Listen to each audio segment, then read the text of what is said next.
So in part one, we ended up with Hatha Yoga. Remember, this is adoration of Siva and Vishnu, Hara and Hari, and the moon and the sun, respectively. That's the Tha, Chandra and Surya.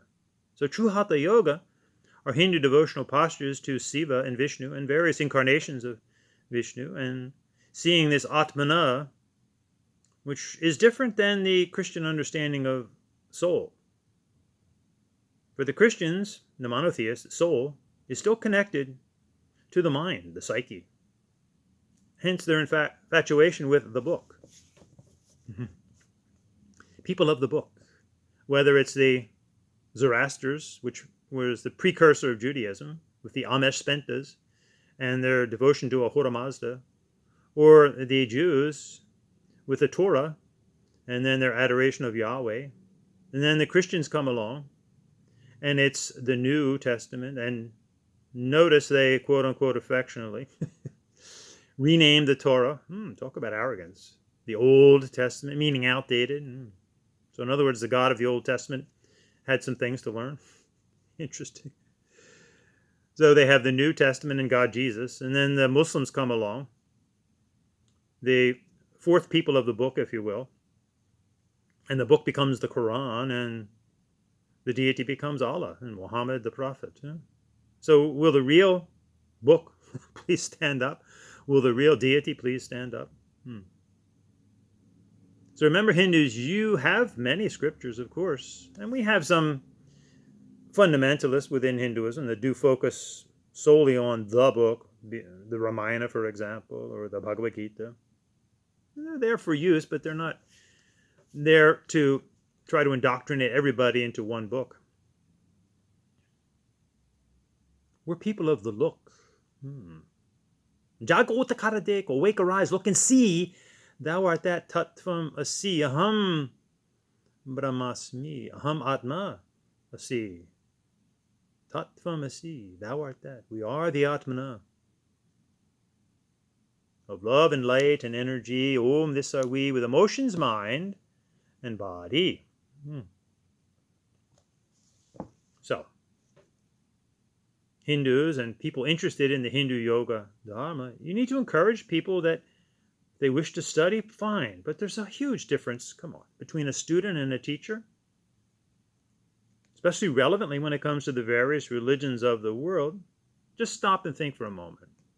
Many of you have been to Christian churches, for example. Whether you're Christians or not, even Hindus, I've been to Christian churches. Would you ever stop and consider, I wonder if the person standing up there is a Christian. I wonder if that teacher is a Christian. See? But yet we have people pretending to be teachers of yoga, and they're not even Hindus. And perhaps a lot of that is the fault of many Indian Hindus who didn't allow people in the past to become Hindus. But like any other religion, one can convert or adopt, meaning you had no previous religion, to Hindu Dharma. It would take, like any religion, it would take tremendous study and then commitment, of course. And and a very important part in most all the religions is the name-giving sacrament. We call it the Namakarana Samskar. Naming is very, very important. So really, you should not have a Hindu teacher named David or Mary or Kino or whatever. They take on, and again from the Vedas, Dadhana Namayajniyam. They took on sacred or sacrificial names. Even those born in the Hindu Yoga Dharma with a Sanskrit or Tamil name, for example, when they become a Swami, for example, like Swami Vivekananda, they get their name changed again. So, we have our classic Hindu yogas, and we started off part one with hopefully showing the absurdity of thinking that yoga is simply an exercise routine or some vague spirituality.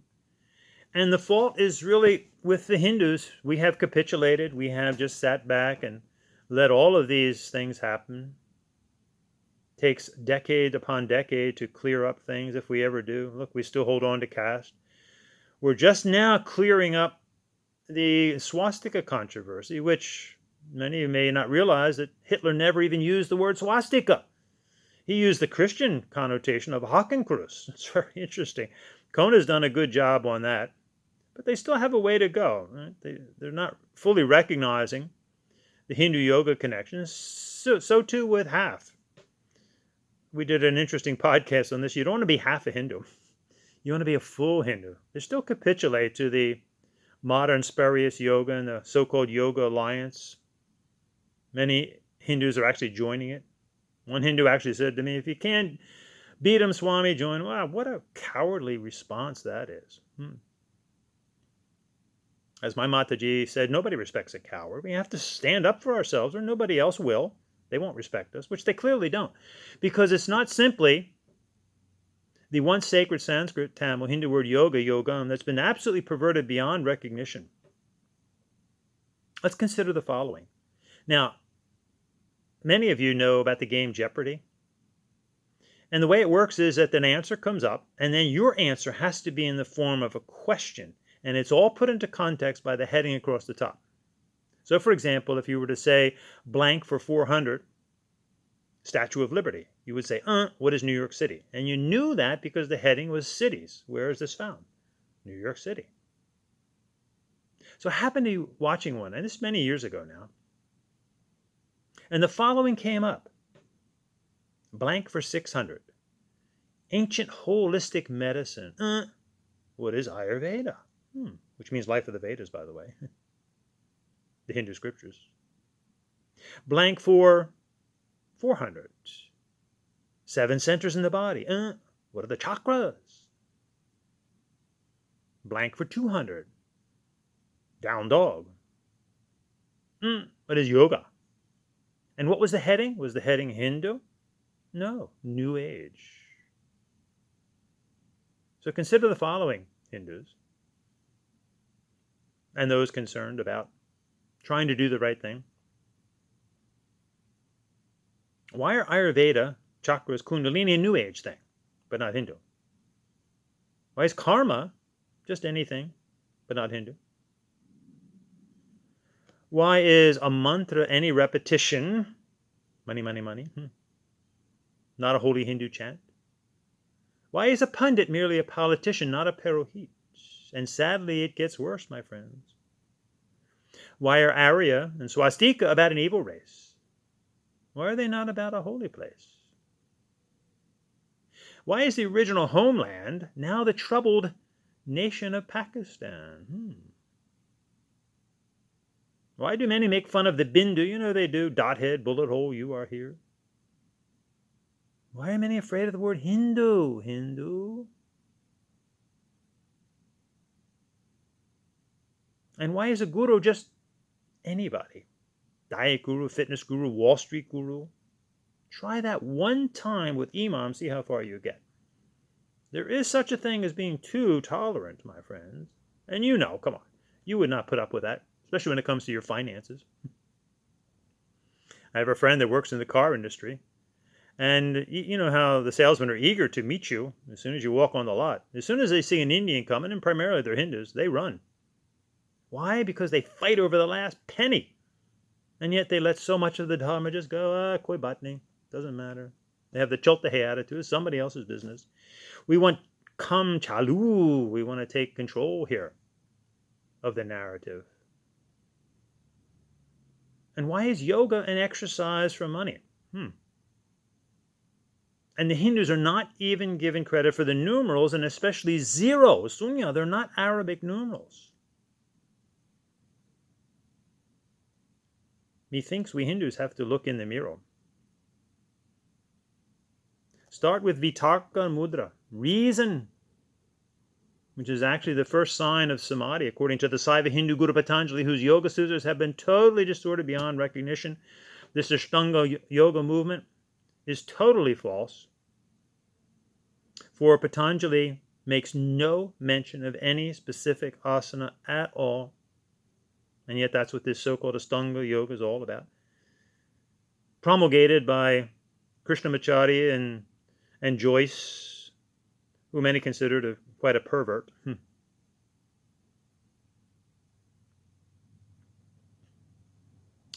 So, what are we going to do? The choice is up to us. There are basically only two yogas, Sat, Asat, Cha, true and false. From the Vedas, from Brihad Aranyaku Upanishad, the Rishi said thousands of years ago, which it's obviously as relevant then as it is now, and now as it was then, Asatoma Sadgamaya, say to yourself, lead me, even as uncomfortable as it may be sometimes, lead me from untruth to truth, from unreal to real, or we could say in today's parlance, from that which is phony to that which is real. The least bit of research will uncover the fact that all of real yoga, which is Sanskrit and Tamil, yogam, is all about the Hindu religion, taught by Hindus and not for a fee. Ekam Dvi Tri. Hindu Dharma, Hindu Acharyas, Dakshina. Today's yoga, however, is not taught in a Hindu context, not taught by Hindus, and it's basically a business.com. Blatant videos about how to make six figures as a yoga teacher. And they're going to call themselves yogis? Come on. Now, as Hindus, we're all yogis and yoginis, male and female, in the sense that we live this Hindu yoga, religious, spiritual, scientific, philosophical lifestyle. It's all of those things. Don't separate it out. And don't call yourself a Vedantist but not a Hindu, or a Saiva but not a Hindu. Remember, to get to Advaita, you have to start with Dvaita. So we look at ourselves as a united Hindu family, Saiva, Vaishnava, Shakti, the three. So let us live in harmony and follow the Dharma and plant your yoga tree, which is Karma, Bhakti, Raja, Jnani. This is Hindu Dharma, Om Shanti. And we have Ganapati, Murga, Shiva Shakti, Ganapati, Krishna, Vishnu, Lakshmi, Ganapati, Hanuman, Sitaram, Durga, Lakshmi, Saraswati, Kali, Durga, Parvati. We are a Hindu family, Saiva, Vaishnava, Shakti, the three. Karma, Bhakti, Raja, Jnana. This is the way to Nirvana. Charya, Kariya, Yoga, Jnanam. This is the same as we just told you.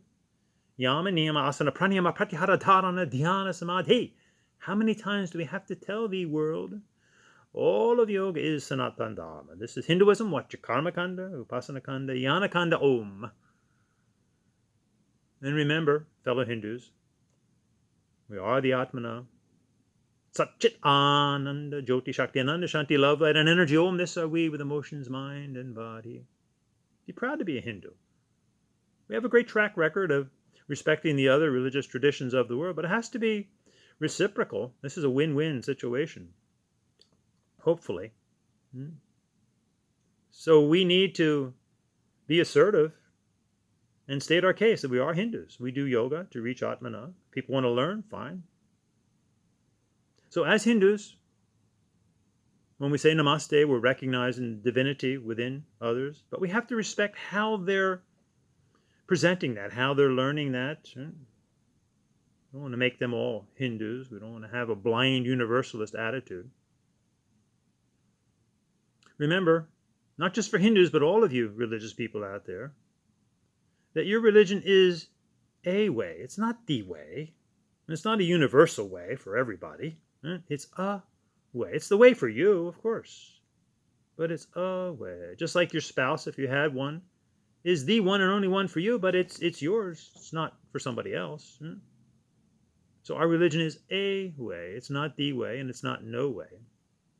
The way people are the pure, if you will, fundamentalists who think every other religion is false at best or outright evil. And the other extreme is New Age universalists.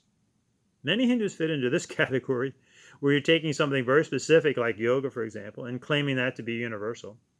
So there really is, in essence, no difference when one says that yoga is for everybody, or another person says Jesus is for everybody. It's delusional.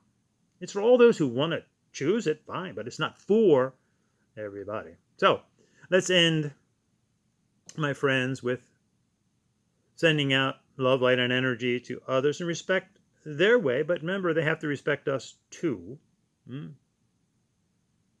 So we wish them an auspicious life. We wish them a peaceful life. We wish them a life of tranquility and fullness. Om Sarvesham Svastir Bhavatu. Sarvesham Shantir Bhavatu. Sarve Purnam Bhavatu.